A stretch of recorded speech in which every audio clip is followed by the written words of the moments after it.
So during the process of everything starting to slowly heat up, another patrol officer happens to show up and tells Trevor, the responding supervisor, that they had to make a call to Edmonds PD because they had a situation the night before with the same individual, Mezzy or Michael.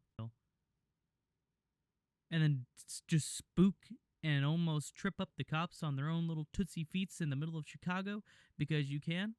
We'll look no further because today we have Michael Scaletta Teets from the Chicago area tripped up and was confusing the police of the Chicago area because he was so good at impersonating, it was literally making the cops confused.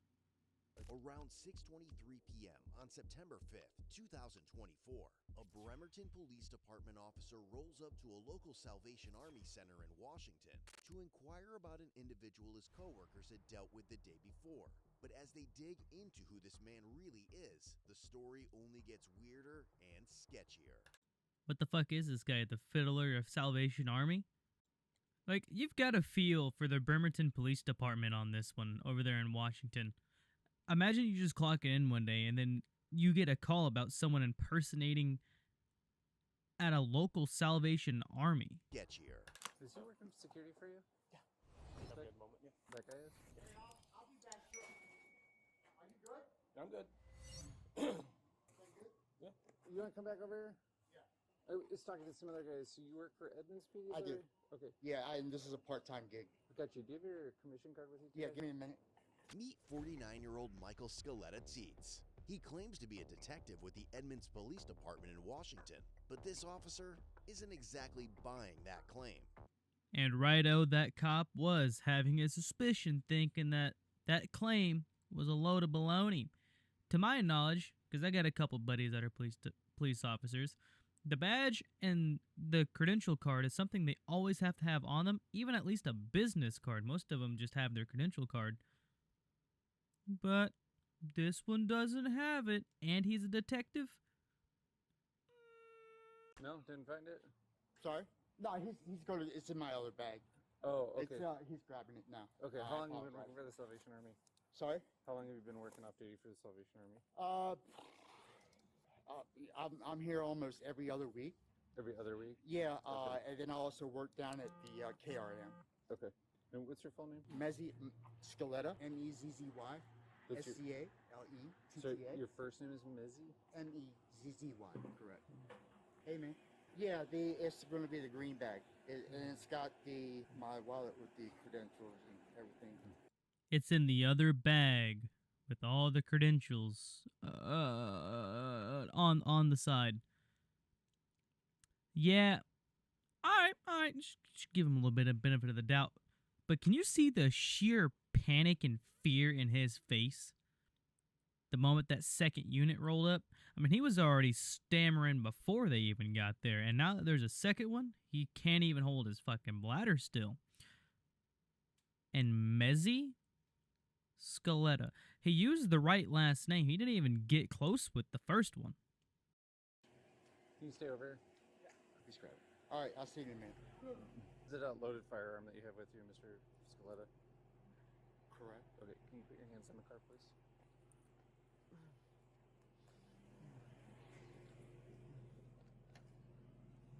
Now from there to attention on this holster, just keep your hands over there. Can we not do this in front of everybody? I mean, really? You're doing just fine. Keep your hand over Okay, that. yeah. I appreciate No it. problem, man. Can I contact my command as soon as y'all are... Do you have any other firearms on you, sir? No, sir. Okay. Uh, Here's no, what you do. no. So you're not under arrest right now, but you're being detained, okay? Wow, indeed, buddy boy. I had the exact same response when I seen that. The fact that even knowing that he had a loaded firearm on him and he was under suspicion and they were going to detain him, which if he was a cop, he would know this, and that he was going to be disarmed, and it didn't matter whether it was in the public or in a mental psych ward or in his fucking parents' bedroom mid-stroke. They're going to do it right then and there. Yeah, wow. So, his buddy or his coworker, whatever it is, eventually comes back with the bag that supposedly has his credentials, badge, or whatever the hell it was in it. And now the officers are now digging through it. And during this time, the officers continued their investigation, and they're asking the individual, Mr. Michael here, or Mezzy, where he is working from. And from this, he kind of does a little hoopla, hoop and dance, and he, continues to tell everyone that he's from Edmonds, which is a neighboring police department and town/county, I would assume so. So let's just take a little peek at that. And so His credentials? Okay. in the front, What agency did you say you were with? Edmonds. You're with Edmonds. Edmonds, yes. Okay. Okay. You understand there's being a detainer? I understand the whole process. Yes, I did. Okay. Is he hired by Salvage? No, by some He's hired by your company? Yeah. Okay. We're concerned that he's impersonating a police officer, not credentialed. Do you know for a fact that he's a police officer? Yeah. Okay. The betrayal in his eyes and the sadness in his voice. You can hear it all the way around. Fuck me. I was sitting all the way in the back of the bank and I was able to hear that shit. He was hired by that security agency and they knew for a fact he was a police officer and knew he was credentialed, but the police officers are sitting there saying that he's not credentialed because they didn't find any in that green bag that he said it was going to be in. I feel bad for that security guard with the cross, like the cross necklace, because he has nothing to do with this. I mean, to an extent he does, but I mean, he just took him at his word more than likely, I would assume, and is now just getting fucked in the ass for it. And also during the process of the cops still digging through his little green lunchbox that he has, they're searching it in front of him, asking him all the questions. And they're like, hey, where are your credentials, such and such? And he's like, oh, well, it should be in the front pocket. But turns out it's not in the front pocket. He looks up, looks at a security guard buddy in the corner and goes, hey, my credentials are over there by the radios. What was your first name? Mezzy. M-E-Z-Z-Y. Mezzy, I'm Trevor. Do you understand why you're detained right now or no? I don't know I think why, I can... why you did doing what you're doing, but Okay. Is it okay if I explain some of it? Sure. Okay. So first off, if you are a commissioned police officer in this state, you'll be taken out of cuffs, and I will formally apologize. Thank you. Okay. No problem. All right. Here's a couple problems though. I'm one of the supervisors in the city right now. If Salvation Army is hiring uniformed commissioned law enforcement, who's going to be carrying badge, gun, vest, especially not in our agency. So if you're us, and especially if you're law enforcement, you understand. We see a guy with detective badge, police badge. I think there's a SWAT badge somewhere. Yeah. On there as well. Right, in our jurisdiction, and we haven't been notified that, hey, Salvation Army's got armed law enforcement. And that's not true. You might have just been going from your employment to your car. However, when we came across you, right, you're uniformed and armed. When we came across you. That's an accurate statement. The concern is, especially because we weren't given notification, right? I'm not operating. I'm not working. I'm not. Well, here's the problem with that. Leaving. Well, it's Mezzy, right? Correct. Here's the problem with that. You're leaving. Even if you're leaving, Salvation Army, this is the #1 crime hotspot in the entire city for us. I know this. Let me talk. Okay. I'm a retired Baltimore City. Okay. 27 years. I come out here. Then let me you know what I mean? talk. I get it. Then let me I'm talk. sorry. Well, I don't. I think we're getting our wires crossed a little bit. Yeah, you better stay in your fucking lane, pig, alright? 27 years retired from the Baltimore Police Department. Don't fuck with me. So obviously what you're currently seeing, Trevor, which appears to be the current police department supervisor in the area, I don't remember right off the top of my head,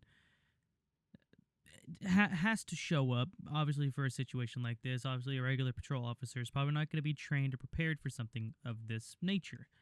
And so they have to call Trevor, the supervisor, and kind of get this handled. And in the process of that, talk, the officer comes out very nice, and he's like, hey, if you were an actual commissioned officer out here at the Salvation Army, doing your job because you're hired off duty, whatever it is that you're doing, I will formally apologize to you. We'll get you out of the cuffs.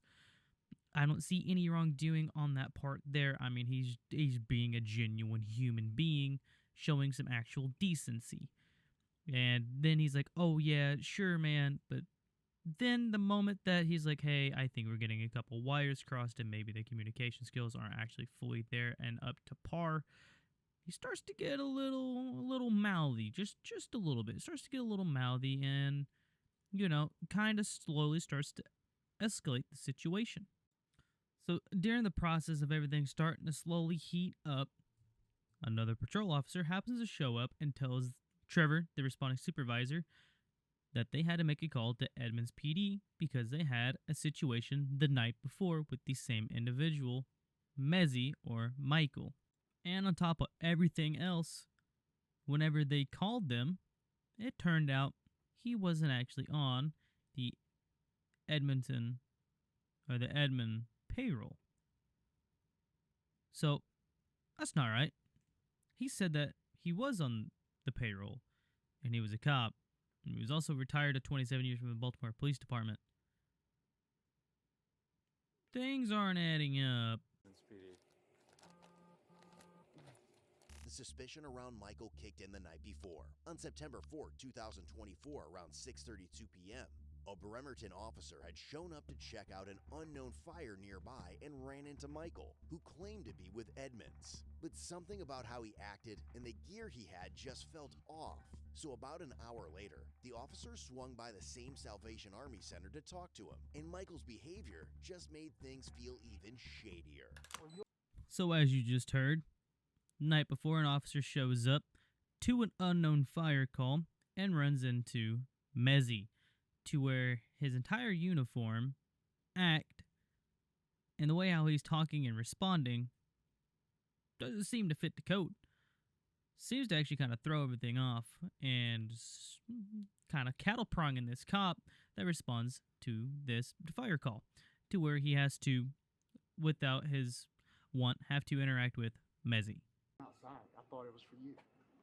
Who else has come outside? I don't know. He's on the phone with him. No, I thought I was pulled over because I thought you guys needed help with that. Oh no, no, we thought no. I'm confused right now, man. It's my first day back in a while, so I was out with COVID, and Okay, so it's been a while since I've COVID? been back here. Jeez. Oh yeah, it was 11th time having it, and it was the worst. I Your had to go to the 11th time? hospital, get breathing treatment. Yeah. It was bad. It hurt to talk. Okay. I'm good now. Promise. Nice, man. Right on, man. Just getting back here this afternoon, as soon as I'm talking with the shift change and debriefing with him, they're like, this big fire, like they made it out way worse. I thought you were like one of our detectives at first. I know some of the guys work with the task force. Yeah, I deal with more of the parole and probation than anything. Over there at the Kitsap Sheriff's Department, the detectives over there, I know more of those guys than anything out here. Well, so I retired from Baltimore City after 27 years. Came out here, it took about a year for me to end up going back. I went with Thurston at first, Thurston Sheriff's Department. There was a lot of things going on, and they wanted to put me in the jail. I know a lot of detectives from Edmonds. It just feels like a gas station clerk is telling me how to change a tire. He's just saying a bunch of nonsense. It's just a bunch of nonsense. He's saying words that mean nothing at all. He doesn't even sound like a cop. So I mean, right then and there, that cop should have immediately known. I've had COVID 11 times, which has nothing to do with the fire. The individual's on the phone, which he should interrupt the phone call, in my opinion, to deal with the fire, or at least whatever the hell is going on. They're not involved at all. No offense to the actual officer, but they're not doing anything. Obviously, he's confused. He is being identified as being possibly one of the one police department's detectives, and he's been retired for 27 years, as you've seen. He re-mentions this. He's had COVID 11. He's just saying a bunch of words that don't mean anything at all. If I was the cop, I also would be highly confused, because what is he even saying? Now, I can't continue on with this. He talks a little bit more about some gang networks and knowing a bunch of other detectives and a bunch of yada yadas, and never actually ends up getting down to the point. And it goes on for about an extra 7 to 8 minutes of him just rambling on about a bunch of useless bullcrap. A lot of things have changed Sorry? As some of their suspicions start to check out, officers get more pushy with Michael, and soon they're about to find out the fire wasn't the only call he'd shown up to the night before. Tell me what happened in 2015 with Baltimore PD. The riots. I think with you know the, exactly what I'm talking about. The unit, yeah. I worked in the Eastern Precinct. We knew the feds were there. But you keep your nose clean. You got nothing to worry about. Well, I'm talking about the offense where you were arrested in Baltimore City. Me? In 2015. I was arrested. I wasn't arrested. Never been arrested. Never been arrested. Never once. Never have I ever, Sam. I am. I've never been arrested. Definitely not in 2015 when the feds were there when I was trying to keep my nose clean. Because, you know, when you keep your nose clean, they don't really mess with you because of the riots. What the fuck does that have anything to do with anything? As you just seen, he was arrested in 2015 with Baltimore, which is probably where he's getting this fictitious story from about the 2015 or the Baltimore being retired for 27 years. So we see he's got a little bit of a criminal history there. Okay, what's the big whoop-de-doo, right? He's just got maybe a little bit of a rap sheet. And from the sounds of it, he's got something to do with the feds. Doesn't sound very good for Mr. Mezzy here. I don't know. Sorry.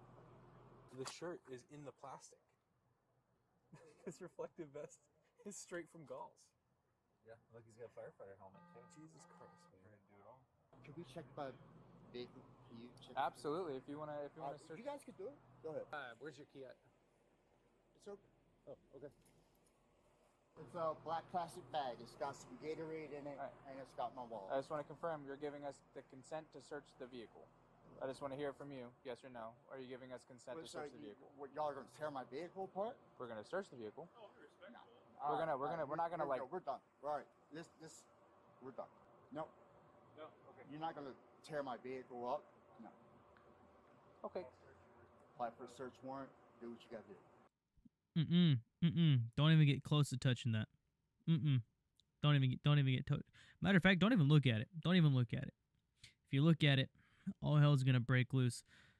I've got plenty of buddies that are firefighters. I got plenty of buddies that are cops, and me being both times there and looking at both of their gear and stuff that they have. Last time I checked, police weren't certified for fire helmets. He's a specialty unit. He's got all the perks and bells and whistles. Just make sure you got a search warrant first, though. Because if you don't have a search warrant, you might as well just die at that point. I don't know, keel over and stop breathing because you're not touching it. So now we're slowly starting to get down to the climax. As you just seen, they didn't get, permission to search the vehicle, which he has permission to do. I don't know why he decided at the very last minute they were going to double back. I mean, he's a cop. He knows, he's supposed to be a cop, so he should know exactly what's about to happen. They're probably going to do a Terry search, or they're going to do a inventory on the vehicle. Maybe just do a little look around, a little look-see, see what they could find. But no, doesn't want that to do it. So now we're starting to reach the climax to where, the cops are pretty well sure, like, they know what's going on now. Yeah, he's probably going to get, bones sticked, whatever it's going to end up being. But, we could take a quick little peek. Maybe he can flip a coin with the gods and maybe something changes. Michael's masks are starting to slip, and pretty soon, a bunch of witnesses will be lining up with crazy stories from the night before that'll leave some of the officers shook at the shit Michael pulled. Okay. And yet, this wouldn't be the end of Michael's shitfest. As news of the huge hoax got around, one of his neighbors hit up an officer later that night to spill how Michael had totally played him and his friends. I've always been told he was Edmonds PD. You've always been told that? Yeah, for like the last few months that he was Edmonds PD, and that's what the badge showed. And like even my friends always thought that he was like Edmonds PD. Okay. And how do you guys come to that conclusion that he was Edmonds? Uniform and then word of mouth that he was Edmonds PD. Did he ever come to you guys and be like, hey, I work for Edmonds? Yeah. Okay. So you drove with him to the shooting range in this vehicle, so you were able to see all this. The most recent story that he told you is about how he did a search warrant in Bremerton at a trap house. Yes. One of Michael's ex-colleagues later shared screenshots of their chats, showing how he constantly painted himself as the hard-working cop, skipping dinners with his wife, always jumping on emergencies. But it gets crazier. He even sent her a video where it looked like he was responding to a deadly emergency. The man's deception seemed to have no limits, and officers were about to discover even more evidence of it in his car. And there you have it, folks. They found more evidence in his car. On top of the numerous amounts of screenshots, family, friends, and everything, literally coming out and explaining to him and the police officers that there's some shady shit going on, and, you know, we're going to come out clean, so, you know, it probably doesn't come back and bite us in the ass. He still clings on to this act that he has. He is still clinging on. Wow. Impersonation of police. That is a baffling sentiment. Sentiment? I don't really know. It's pretty late. But yeah. Mezzy was arrested for unlawful possession of a firearm and criminal impersonation, both of them which carry felonies, and he was given a $50,000 cash bond. So yeah. Next time you guys get pulled over, just do a little due diligence and just look up and down and make sure that it's actually a cop. Check the decals on the cop car, make sure it actually says so. And if you don't think it is, request a supervisor. And if one doesn't show up, punch him in his dick. But yeah, winners, that's pretty much all I've got. This just popped up and I was really interested. I thought I would share it with you guys as well. You guys have a good one. Peace.